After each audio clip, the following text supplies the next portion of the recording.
Welcome to the Wise Take DFS podcast. I am your host, CK013. You can find me on Twitter at CK_013. And it is Thursday night, which means we are getting the MLB solo pod for Friday's monster 15-game slate. I thought overall today we got a lot right over at Wise Take. Talked about some of the interesting spots. Wasn't an extremely high-scoring night, but the night is still young and it's going. And I know personally I'm doing pretty well, and all the contests were different lineups, so it seems like we hit on a lot of stuff. But everybody's getting ready for football. Obviously, there was a huge football game, so the contests weren't all that big today, but I expect there to be contests pretty big on Friday. We can already see a couple of them, just like this 333 with 100K to first. It is a good day to play some MLB. We're going to get these things rolling with this top tier of pitching. The top tier is ridiculously overpriced, mainly Max Scherzer at 13.7. That is really, really tough. He's looked good. These strikeouts look like they're starting to come back to regular Kershaw form, and he has just been phenomenal. But 13.7 just feels a little too expensive. At this point, he kind of needs the complete game shutout to really have any relevance. So 13.7, most likely not a guy that I'm going to go out of my way to roster. Maybe in cash, if we can find a cheaper SP2, some cheap value bats, we can consider it. But in tournaments, 13.7 does feel a little expensive. Although there are a few cheaper options that we could look at to pair him with. It's just a ridiculous price. Masahiro Tanaka, 11.6. That seems a little expensive for Tanaka. He's coming off of a ceiling type game against Seattle. And to be honest, I just don't really want to pay 11.6 for him at this price. He's got the upside, just doesn't hit this kind of game regularly. And his floor is lower than some of the other guys that you would normally see in this price range. So I'm going to have to pass on Tanaka as well. Buehler is probably the most reasonable between these three. And even him, there's some imperfections in his game, if you will. St. Louis has been pretty hot. He did have a nice little pitcher's duel against Flaherty in L.A. But the key to that was that it was in L.A., and St. Louis has been relatively hot. They did well against Kershaw today. But Buehler, probably my favorite from this top tier. And then we drop down to Flaherty. Flaherty did really well against the Dodgers. Pretty much went tit for tat with Buehler that day. Flaherty is from LA. This was a huge game for him. A lot of people in attendance. You can see that he had one more good game against Pittsburgh. And after that, kind of struggled to show that upside. This game is a little bit different. They are at home. I think I would lean towards Buehler in this particular scenario, even though Flaherty is the home pitcher. I do think Flaherty could get into some trouble with some of these Dodgers, who seem to be hitting the ball relatively well. So I think I would lean Buehler over Flaherty, but I think that I would rather pitch Buehler or Flaherty than some of these top guys. Their prices are just kind of crazy. James Paxton had a decent game against the Yankees. Nothing overwhelming. He faces an Angels team that is pretty bad against lefties, but they're not really striking out a ton. You can see the last time Paxton saw them, he did not fare so well. That may have been the game in which one of the games he got hurt. Looks like he had some time off in between there. The Angels have been bad against lefties all year. However, they don't strike out a ton, and that's a little worrisome. But obviously, Paxton at 9.8 is somewhat of a relief when you consider Tanaka and Scherzer's price. Robbie Ray, I don't have a ton of interest in. You really need Robbie Ray to strike guys out, and the Astros are extremely tough to strike out, especially against lefties. So I would probably have to pass on Mr. Ray. Syndergaard's kind of interesting. The Red Sox, they did win today, and JD hit a home run, but they still don't look all the way right. Syndergaard has not looked completely the same. He had an awesome game against San Francisco, but everybody kind of does. And everywhere in between there, it wasn't that great. His best two games have come against San Francisco, teams like Miami. So there's some worry there. If we can get his ownership low, I could be interested, but Boston is tough to strike out. This is not a good ballpark. On the same note, I don't necessarily want to pick on Syndergaard. He's just not a guy that typically gives up a ton of home runs, and that's what we need. You can see here, he gave up 4 earned runs against Philly, only 1 home run. 4 earned runs against the Cubs, no home runs. You can see that he just doesn't give up a ton of home runs. So the question is whether or not we want to pitch him. I don't think we really want to pick on him regardless. Cole Hamels at 9.2 is somewhat interesting against Cincinnati. Cincinnati has been hitting the ball well, but they've been at home kind of jamming out there. We'll have to see what the winds look like. Let me see if I can look that up real quick. In Chicago tomorrow, 5-mile-an-hour winds blowing in. He's looked decent since going to the Cubs. You can see here his last 2 games, not so much, but generally he's looked all right. He had a pretty good game against Cincinnati back on the 23rd of August in this very ballpark. So I'm okay with it. Still don't love it. Don't know if I click his name over a Walker Buehler or a Jack Flaherty. Jose Barrios is on the road. He looked a little better against Kansas City at home, but still doesn't look right. So even though he's on the road and it is a great ballpark, I think I would lean towards the road splits and just kind of not do it. And you can already see pitching is going to be tough tomorrow with all these decisions. A lot of pitchers, but they're all kind of overpriced. Matt Boyd against Cleveland, just don't think that's something I'm really too interested in. He has been relatively impressive, but now you're paying 8-4 just against a good Cleveland team where they play better at home. Keuchel, 7-9, kind of a tough matchup here against the Diamondbacks. They're a team that just doesn't really strike out a ton against lefties. They're pretty tough on lefties, so Keuchel just seems like not really. Shoemaker's been on a pitch count. Gausman at home against Washington is definitely scary. Washington, not really a team that you want to pitch too many guys against because they don't strike out a ton. Matt Harvey at 7-2. It's rough. Coming off a great game against the Padres, the strikeouts were way up. Chicago is much harder to strike out. I do think that if Edwin Jackson is the pitcher tomorrow, I think the Rays are in a pretty good spot here. So he's going to be on the road. The Rays play better at home. He's not a big strikeout guy, which kind of bodes well for these Rays. I think the Rays could be pretty interesting as a stack against Edwin Jackson. Chris Archer is always tempting, but he's getting this baby little pitch count. He hasn't looked great since going to Pittsburgh. Zach Eflin is reasonable, I think. He's playing Miami. He's at home in a ballpark that usually produces more strikeouts. And Eflin is really bad against lefties. We've seen Miami throw out some pretty right-handed lineups. So even though Eflin's looked awful, if he gets the right matchup, you can see last time he saw Miami, he did put up a 25. So I think Eflin at 6'9 is actually reasonable. Wyan Chen is a maybe because he is a lefty against Philly. Philly is pretty bad against lefties. However, his home and road splits are pretty drastic. You can see here, like 2 dominant games at home against 2 decent offenses. As soon as he hits the road, awful. On the road against Washington, awful. So his home and road splits are pretty strong. But Philly is bad against lefties. We'll give him that. Gio Gonzalez all of a sudden looked decent in his last game against the Giants. Go figure. Once again, you're seeing a trend here. The Giants. 89 pitches, though. Don't love that. He was cruising. Only let him go 89 pitches. That's not really a great sign.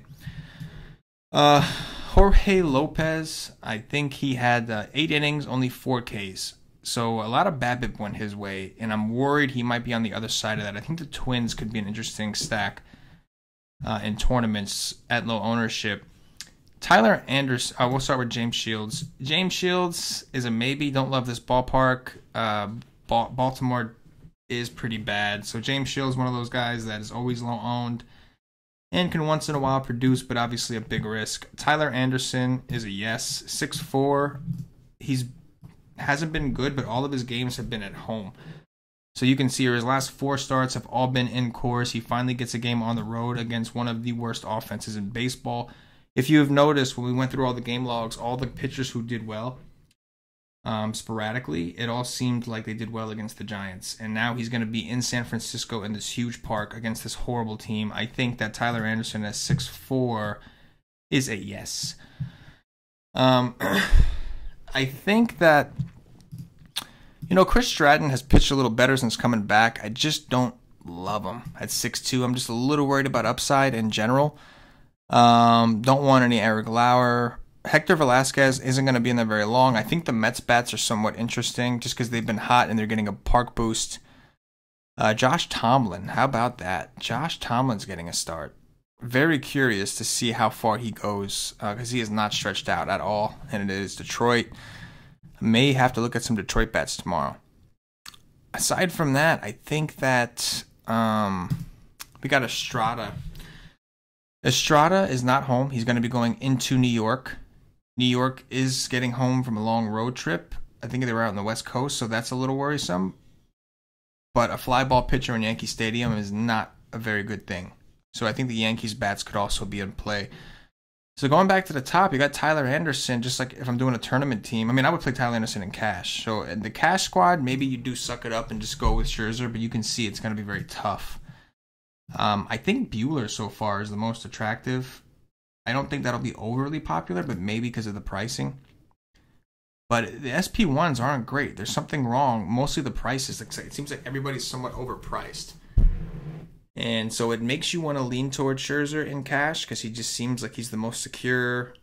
But if you do it, it's very hard, and you're going to have to sacrifice a lot of different bats. And you can see that we have a lot of pitching names, not a ton of great hitting spots. So this is going to be somewhat of a tougher slate on pitching, I think. But right now, it's the night before, my first look without a ton of research behind it. I think Buehler and Tyler Anderson is my combo. One of the combos I like the most. You could try to cheap out and go with Flaherty, but I think that's a little more risky. Yeah, this is not a ton of fun. I mean, like, if there's an offense you really want, you could sacrifice some of the pitching upside, but it does seem like you're going to want one of these guys up here. It's just a matter of picking out which one. Tanaka I would like, but 11.6 is kind of a steep price for him in Yankee Stadium, which is a great hitting park. I mean, and once again, it's looking to me like the Dodgers, and like even that's not necessarily safe because the Cardinals have been pretty hot. So there's some tough decisions to make tomorrow with whoever the SP1s are going to be. Definitely some tough decisions. But I do think that some of the guys, like, I think are in play. Tyler Anderson's my favorite pitcher on the board. I think Zach Eflin is a nice pitcher at 6'9" to consider against the Marlins. And then after that, I gotta say, I gotta lean towards Buehler. He didn't pitch well in Coors, but it was Coors.